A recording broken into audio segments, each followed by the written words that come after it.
Mark and Lisa Mitchell set out for a peaceful family hike. But their day in the forest turned into a nightmare when a mysterious man attacked and killed them right before their daughters. Eye-sparking an intense manhunt filled with shocking twists and a hunt for justice that gripped an entire community. On a clear and sunny Saturday morning, the Mitchell family set out for what was supposed to be a joyful day in nature. Mark and Lisa Mitchell, along with their two daughters, Emma and Sophie, packed a simple lunch, put on their hiking boots, and headed to a popular forest trail not far from their home. The trail was known for its gentle slopes, colorful wildflowers, and peaceful atmosphere, making it a favorite spot for families seeking a break from the busy city life. As they arrived, the warm sunlight filtered through the tall trees, casting dancing shadows on the path. The air was fresh, filled with the scent of pine and earth, and the soft sound of birds singing added to the calm mood. The Mitchells walked slowly, stopping every now and then to admire the beauty around them. Emma, the older daughter, pointed excitedly at a bright red cardinal perched on a branch, while Sophie skipped ahead to pick up pretty stones along the side of the trail. Mark took photos of Lisa smiling beside a patch of wild daisies. Everything felt perfect, like a scene from a happy family album. They had been looking forward to this hike, all week, a chance to bond and enjoy the simple pleasures of the outdoors. However, as they moved deeper into the forest, the atmosphere began to change subtly. The sounds of birds grew quieter, and the sunlight struggled to reach the ground through the thickening canopy. The trail narrowed, winding between dense clusters of trees and tangled underbrush. It was here that a shadowy figure appeared, partially hidden behind a large oak. A man, rough-looking and unshaven, stood watching them from a distance. His clothing was worn and dirty, unlike the casual hiking gear most visitors wore. His eyes were cold and fixed on the Mitchells as if studying them. Despite his unsettling presence, the family did not notice the stranger immediately. Mark and Lisa were too busy encouraging their daughters to stay close, and the girls were caught up in the wonder of exploring. But the man did not move away. Instead, he slowly began to follow them, staying just far enough behind to avoid being seen clearly. The tension in the air grew, although the family remained unaware of the danger creeping closer. Suddenly, without warning, the man sprang forward. In a violent and shocking attack, he lunged at Mark and Lisa. The peaceful morning turned into chaos in an instant. The couple struggled to defend themselves, but the assailant was merciless and driven by unknown rage. Emma and Sophie stood frozen, unable to understand what was happening or how to help. Fear rooted them to the spot, their wide eyes filled with disbelief and terror as they watched their parents being attacked right before them. The man's aggression was swift and brutal. In moments, he had taken away the lives of Mark and Lisa, leaving the girls alone in the forest. After the attack, the stranger disappeared into the dense trees, vanishing as quickly as he had appeared. Emma and Sophie were left trembling, calling out silently for their parents who would never answer. The nearby hikers and park visitors were miles away, unaware of the horror unfolding deep in the woods. The quiet trail, once a place of happiness, had become a crime scene. The peaceful day that the Mitchell family had imagined was shattered forever by an act of violence so sudden and cruel that it shocked everyone who heard the story. As the sun climbed higher in the sky, the forest remained still holding the secret of the tragedy within its shadows. The search for the man who had destroyed a family's life was just beginning. The news of the Mitchell family tragedy spread rapidly throughout the small town and beyond, sending shockwaves through the community. People who had known Mark and Lisa described them as kind-hearted, devoted parents who had always put their daughters first. The thought of such violence happening in a place so close to home left many feeling vulnerable and fearful. The once popular hiking trail was suddenly seen as dangerous, a place where families hesitated to visit. Local authorities quickly set up a command center near the forest's entrance, coordinating efforts to find the man who had committed such a horrific crime. Police officers combed through the forest with search dogs trained to follow human scents. Helicopters hovered overhead, scanning the tree-covered landscape with thermal imaging cameras. Drones flew low, sending live video feeds back to officers on the ground. Despite the vast resources and manpower, the suspect seemed to vanish without a trace. Every lead was pursued with urgency, yet the man's identity remained a mystery. No witnesses had seen his face clearly, and no one had come forward with information. Surveillance cameras at the trailhead had recorded a figure entering the forest early that morning. The footage showed a man dressed in a worn jacket, who'd pulled low, walking alone along the path. His face was obscured, making identification difficult. It was the clearest clue investigators had. Police released the images to the public, asking anyone who recognized the man to come forward. The community watched the news closely, hoping for answers but fearing the unknown. The Mitchell daughters, Emma and Sophie, were placed in the care of relatives, receiving support from counselors to help them cope with the trauma. Their silence and fear spoke volumes about the horror they had witnessed.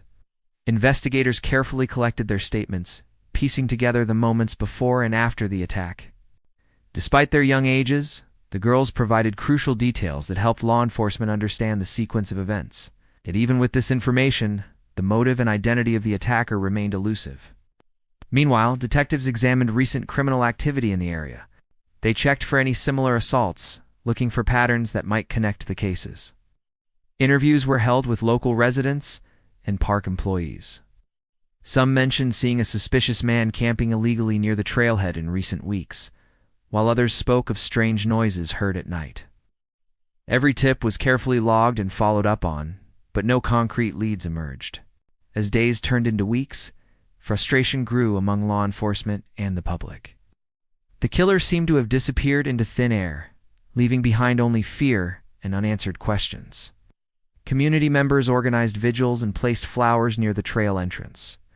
Honoring the victims and expressing their grief, the once lively trail remained mostly empty, the silence a painful reminder of the tragedy. Despite the challenges, police refused to give up. They expanded the search beyond the forest, checking nearby towns, abandoned buildings, and remote areas where someone might hide. Forensics teams scoured the scene for overlooked clues, footprints, fibers, or anything that could lead to the attacker. Every effort was made to bring justice for the Mitchell family. The man who had turned a peaceful hike into a nightmare was out there somewhere, watching and waiting. The intense search had only just begun, and the community hoped for a breakthrough that would end the nightmare and restore a sense of safety. After weeks of searching with no sign of the attacker, a breakthrough came from an unexpected discovery deep within a rarely visited part of the forest. A local hiker, taking a less traveled path, stumbled upon a small abandoned backpack lying near a creek. The backpack was weathered and partially torn, but inside, the police found something unusual: a piece of torn fabric that matched the description of the attacker's worn jacket seen in the surveillance footage. More striking was a folded, crumpled note covered in strange symbols and odd handwriting. This note puzzled the investigators, as it did not resemble anything they had seen before in typical criminal cases. The police brought in experts to analyze the note. After careful examination, cryptographers suggested the symbols were part of a coded message. This raised new questions. Was the killer trying to communicate something? Was this note a warning or a clue? The strange symbols hinted at a connection to a secretive group rumored to exist in the area, an underground network that some locals whispered about but few had proof of. The investigators considered the possibility that the attack might not have been random, but instead part of a larger, more sinister plan. Soon, the police began focusing their investigation on a man named Jason Crane. Jason was known in the community as a loner who lived on the edge of town, spending much of his time wandering the forest. He had a history of minor run-ins with the law and was rumored to have strange beliefs and odd behaviors. Importantly, Jason had disappeared just days before the attack on the Mitchell family. His whereabouts were unknown, and police quickly named him the prime suspect. Detectives searched Jason's home and the surrounding forest for any evidence linking him to the crime. They found more strange symbols painted on the walls of his cabin, along with survival gear, maps of the forest, and a journal filled with cryptic writings. The journal hinted at deep resentment and anger toward several people, though no clear motive tied directly to the Mitchell family. The mystery deepened as officers struggled to understand Jason's mindset. As the search for Jason intensified, it became clear he was familiar with the forest heath's hidden paths and could evade capture with ease. Police expanded their efforts, coordinating with nearby towns and neighboring counties. They interviewed neighbors and friends, but no one had seen or heard from Jason since the attack. Some described him as unpredictable and dangerous, while others believed he was simply misunderstood. Public fear grew, as the realization settled in that the killer was still at large. Local authorities urged residents to stay alert and avoid the forest until the suspect was caught. The once trusted hiking trails became places of caution and suspicion. Despite the tension, the discovery of the note and the focus on Jason Crane gave the investigation new momentum. Police remained hopeful that with more time and effort, they could find and arrest the man responsible for destroying the Mitchell family. But unknown to them, Jason was not the only figure lurking in the shadows of the forest, and the case was far from over. Just as the investigation seemed to be closing in on Jason Crane, an unexpected detail emerged that complicated everything. The Mitchell family's eldest daughter had been quietly recalling the events of that tragic day during her therapy sessions. One small but crucial memory surfaced. She had seen another person on the trail, a man wearing a bright red hat. This figure had appeared briefly near the edge of the path, standing apart from the lone attacker. Emma's description was vague but clear enough to suggest that more than one person might have been involved. This revelation stunned the investigators. Up until now, the entire case had focused on a single suspect. The possibility of an accomplice introduced a new layer of complexity. Police reopened their search for the man in the red hat and began reviewing all available evidence with fresh eyes. They dug deeper into the strange note found in the abandoned backpack, now suspecting it might have been a message between two people rather than a solo cryptic rant. Surveillance footage from nearby areas was re-examined carefully. To the officers' surprise, a grainy video surfaced showing two men meeting near the forest a few days before the attack. One of them matched the description of Jason Crane, while the other wore a red hat. The men appeared to exchange items, suggesting coordination. This discovery fueled a theory that the attack on the Mitchell family was planned and not a random act of violence. The investigation expanded rapidly. Police followed this new lead, searching for anyone who matched the description of the man in the red hat. Witnesses were interviewed and residents were urged to report any suspicious activity. The sense of urgency grew as it became clear that two dangerous individuals might still be at large. The motive behind the attack remained murky, but the existence of two attackers suggested personal reasons, possibly revenge or a long-standing grudge. Authorities explored local connections, looking into relationships between the suspects and the Mitchell family. They also considered the underground group hinted at in the coded note, investigating whether the two men belonged to this secretive circle. Meanwhile, the community grappled with a growing fear. The idea that the crime was part of a larger conspiracy unsettled everyone. Hiking trails were closed off, and neighborhood watches increased patrols. Families who once enjoyed peaceful walks in the forest now stayed away, haunted by the thought of unseen threats lurking among the trees. Law enforcement teams coordinated a large-scale manhunt. Officers set up checkpoints on roads leading out of town and scoured remote areas for any sign of the suspects. Drones continued to fly over the dense forest and search dogs followed fresh tracks. Despite these efforts, the men remained elusive. The killer's ability to vanish into the wilderness pointed to a deep knowledge of the area and survival skills. Investigators feared that time was running out to catch them before they could disappear completely. Amidst the tension, Emma's courage in sharing her memory gave police renewed hope. Her small but vital observation had opened the door to new leads and the possibility of bringing both attackers to justice. The hunt intensified, and the community waited anxiously for answers, desperate for closure after the terrifying events that shattered their sense of safety. After weeks of tireless searching and mounting pressure, law enforcement finally caught a significant break. A tip from a local hunter led officers to an old abandoned cabin deep in the forest, miles from any main road. Inside, they found Daniel Pierce, the man believed to be wearing the red hat, hiding out and appearing disheveled but alert. He was immediately taken into custody, and under intense questioning, Daniel revealed shocking information that rocked the investigation. Daniel confessed that he and Jason Crane had planned the attack together, driven by a personal vendetta against the Mitchell family. Their motives were tangled in jealousy and old grudges. Rooted in a bitter past involving business conflicts and unresolved disputes.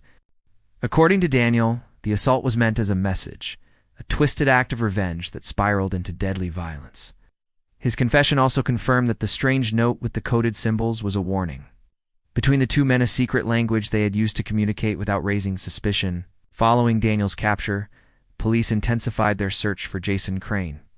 Using the details provided by Daniel, officers scoured the forest with renewed focus. Days later, Jason was found hiding in a remote cave, weak but alive. He was arrested without resistance and transported back for questioning. Together, Daniel and Jason's testimonies painted a grim picture of a calculated crime, carefully planned but executed with reckless brutality. During the trial, the evidence against the two men was overwhelming. Forensics matched fibers from the backpack and clothing found near the crime scene to both suspects. Surveillance footage, witness accounts, and their own admissions sealed their fate. The community followed the court proceedings closely, seeking justice for the Mitchell family and relief from the fear that had gripped their town. Emma and Sophie, though deeply scarred by the trauma they had endured, found some measure of peace knowing that the men responsible had been caught. The healing process was slow and painful, but the support from family, friends, and counselors helped them begin to rebuild their lives. The tragedy also sparked changes in the community. Local authorities increased patrols in forested areas and improved emergency response systems.